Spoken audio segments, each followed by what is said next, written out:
Alright, so I'm going to do something that no content creator should ever do, which is to share an emotional moment with the internet.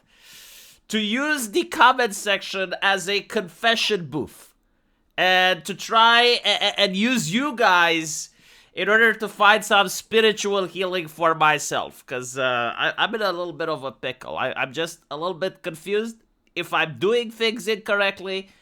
And so, again, like, this video is not to cast mortal judgment or to chastise people. It's just an introspection to figure out if a person like myself, which is stuck with 2010 era internet morality, to find out if there's still a place for me. If people like myself still exist, or if the internet has become so jaded, so cynical, that compassion and empathy just cannot survive in this environment. So yesterday, I came across this picture posted by a person on Twitter saying it's a pretty view. And I noticed that this particular picture is viral. It's getting billions of clicks. And I'm like, well, what is so special about it?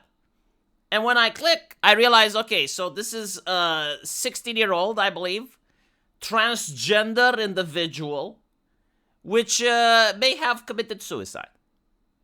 From what people are saying in the comment section, the authorities have claimed that the body was found, right, like the person jumped from the bridge.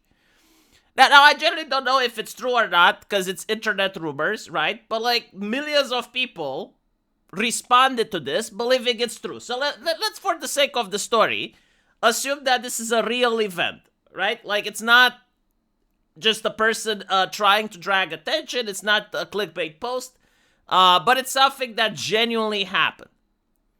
And so when I go through the comment section, I see a lot of messages with people cheering on, right?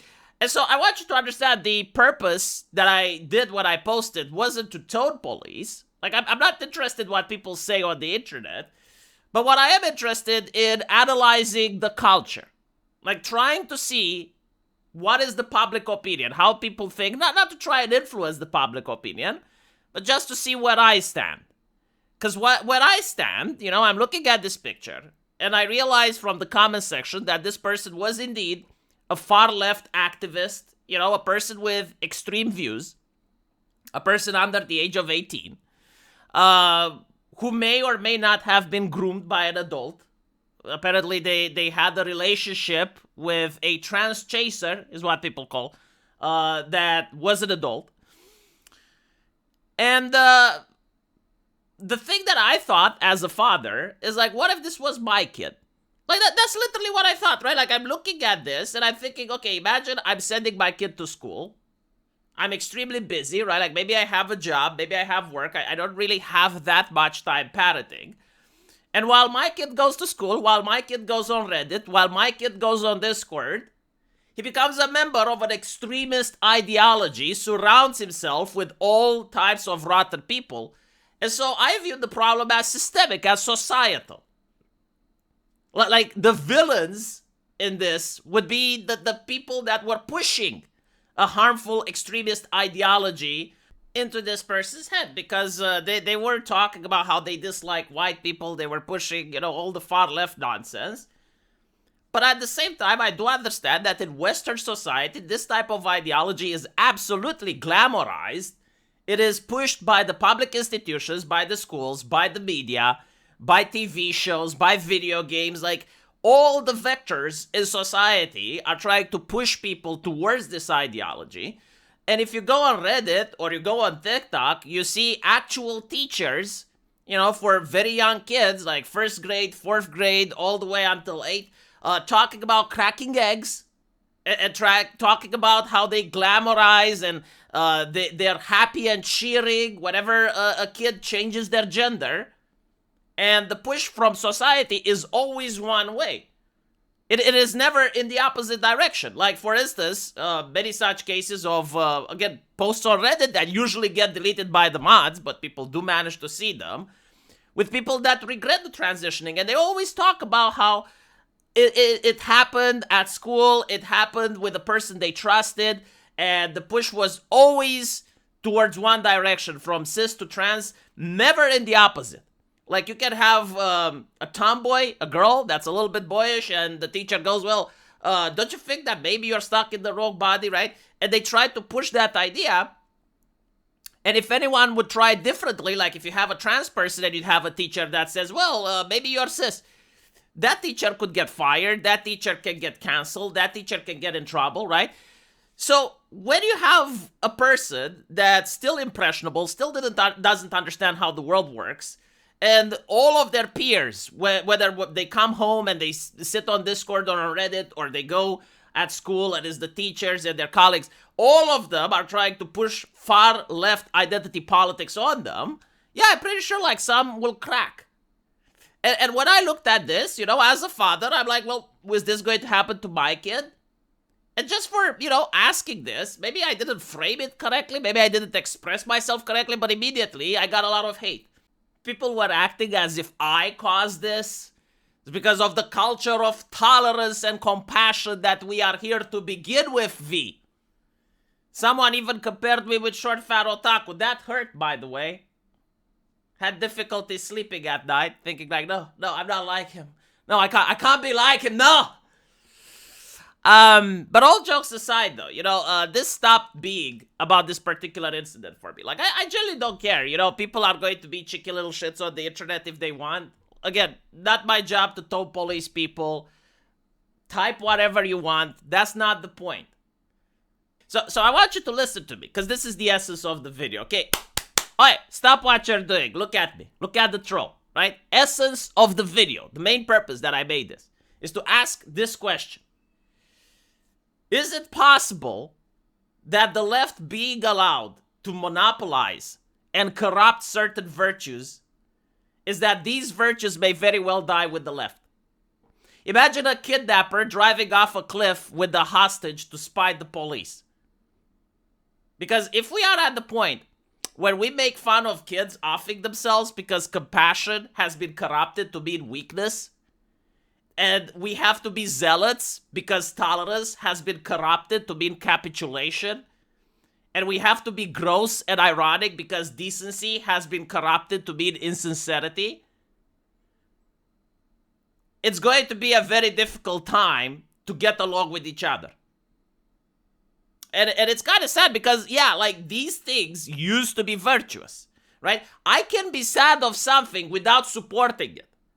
I can say it's a bad thing without endorsing or championing it. Like, if I look at a picture and I'm being told this is a person that jumped off a bridge, and my first thought is, wow, that could have been my kid. And immediately I get attacked by people from my side, saying, oh, you're responsible for this. What moral judgment should I make? Like, how should I view this? This is not like toe policing, like going person to person and saying, hey, you shouldn't say that. This is more like existential dread. Because I think about the future, and I'm genuinely concerned. What I mean by this is that I can't trust people anymore. When you see someone that's being virtuous, you have to wonder, are they genuinely virtuous? Or are they just pretending? Because everyone is virtue signaling. In a world where people have to type the correct things for every single issue they encounter, or else they get attacked from their own side, what you end up is not with a world that's virtuous, you end up with a world that's lying. People will not admit to any type of fault. They will not admit to any type of weakness. They will just constantly pretend that they're better than the situation that is being shown to them in order to virtue signal. Meanwhile, actual virtue is being treated as weakness. If you're not being cynic, gross, and ironic, and you just want to be a decent person, it's being viewed that, no, you're the harbinger of the woke. Like, your mentality is going to bring the woke back. You need to return to being gross and ironic. If you have any type of compassion, then it means you're tolerant and you're endorsing and you're supporting. If you have any compassion, it means that you're a weak individual. And so, I don't know if this is sustainable, to use the corporate language, but I don't also think that this is the world that I want my son to grow up in. Unfortunately, I can't change it, and neither can you. It's just like an observation, and hopefully it's just a trend. Now, in conclusion, I would like to point to this changing culture. If you guys remember the previous internet, the one before 2016, when you had 9gag and 4chan and the internet was filled with cat videos, we used to have rage comics. You guys remember those? Like rage comics. What was the purpose of rage comics? It was a little bit like self-deprecating. Like you had people that posted the Forever Alone meme. You know, the evil person was the troll that would just say something annoying online. But it was mostly slice of life type of things. Like people genuinely enjoyed sharing aspects of their life. And they were surprised to find out that they're not alone. That many other people share their same experiences. What do we have now? Now we have the soy jock culture. And the soy jock culture is ironic, it's gross, and the purpose of it is to demean other people. Usually to make a commentary. The deprecation is never at the person making the meme. It's towards others in order to show that the person making the meme is better. Right? Like climbing on the corpses of people in order to reach to the top and show that because everyone else is beneath me, I am better. And, obviously this type of commentary has a place in society.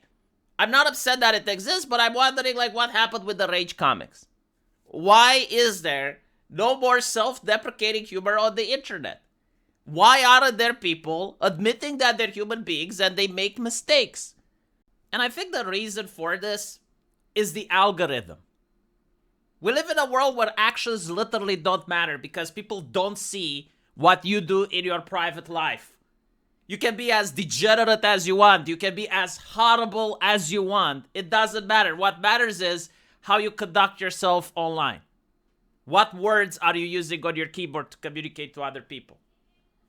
And so, every day, people are presented with a situation that happens probably not even in their country, with people that they probably don't even know.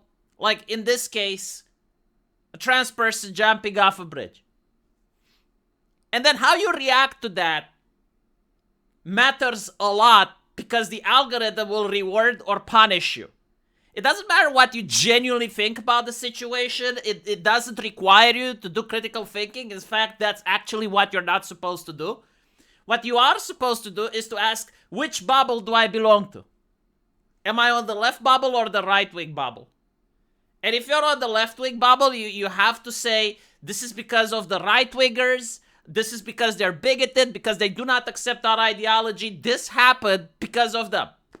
Meanwhile, if you're on the right, the algorithm rewards if you're edgy about it.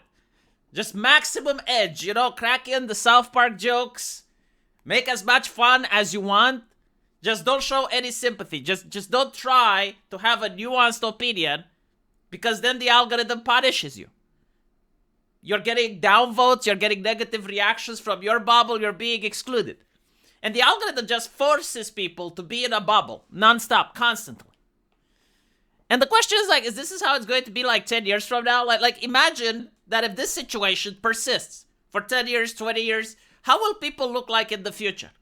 If the algorithm just segregates society into two different camps, constantly at odds with each other, with no nuanced view, no complexity of thought, and everyone has to pretend they're exactly the same like the people in their bubble. Because the moment you have a different take, or the moment you try to tackle the situation from another angle, you get attacked from your bubble.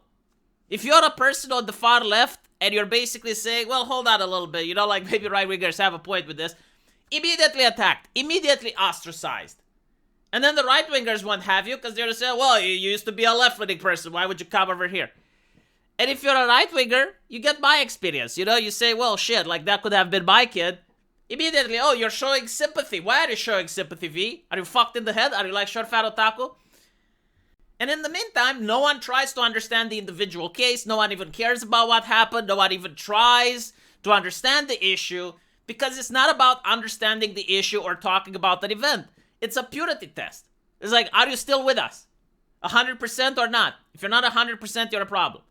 And this is what this serves, you know, like all the TikTok videos, all the viral images that come on the internet. It's not to actually understand what happened there, but it's a test. Do you still have the correct takes? But it's to show that everyone has to pretend that they're perfect. Everyone has to pretend that other people are lesser than them. And if you happen to speak different languages, if you happen to speak Romanian, if you happen to speak Japanese, or if you live in Brazil, you'll notice that the alternative non-English internet isn't like this. Like, this is actually not the way things should be. Most of the alternative internets are still pretty much the same like the internet from 2016 with variations. But it's a lot less hostile, you know? It's a lot less negative. And I am afraid that if we have a place where everyone is negative all the time and everyone is attacking each other all the time, it does have like a mental health issue. Like, people end up being very taxed after using modern internet, which is extremely addictive. So that's my assessment. You know, I'm looking at the future, and every aspect of it that I tackle seems to end up with gloom and existential dread. And in this case, it started from a picture, which is just a one-off event, you know. But I was actually a little bit shocked to say something that if I was to say in real life, in front of my family, let's say, or, you know, in front of a gathering of people, and I would say, oh, well, I mean, what if it was my kid? Holy shit, horrible. You wouldn't get people attacking you, right? Like, this is just normal common sense thing to say when being presented with such an event. But on the internet, I had at least 10, if not more people going, go, you're like short fat otaku now. You're weak. You're bringing upon the problem. And so, some observation was in order. Let me know what you guys think. Am I right or not? Right? Like, tell me in the comment section. I promise I won't do it again using the internet as a confession booth. But this was a one-off case. Just trying to wonder if I'm actually being alone in this situation. If I'm the only one that thinks like this. And maybe, you know, this is the solution, right? Like, give away virtue. Stop showing empathy, compassion, because it's weakness. And yeah, like, start being indecent, insincere, gross, attacking anyone else that's not part of your group. And maybe this will bring a better world. I don't know. Let me know. And I'll see you in the comment section. Take care.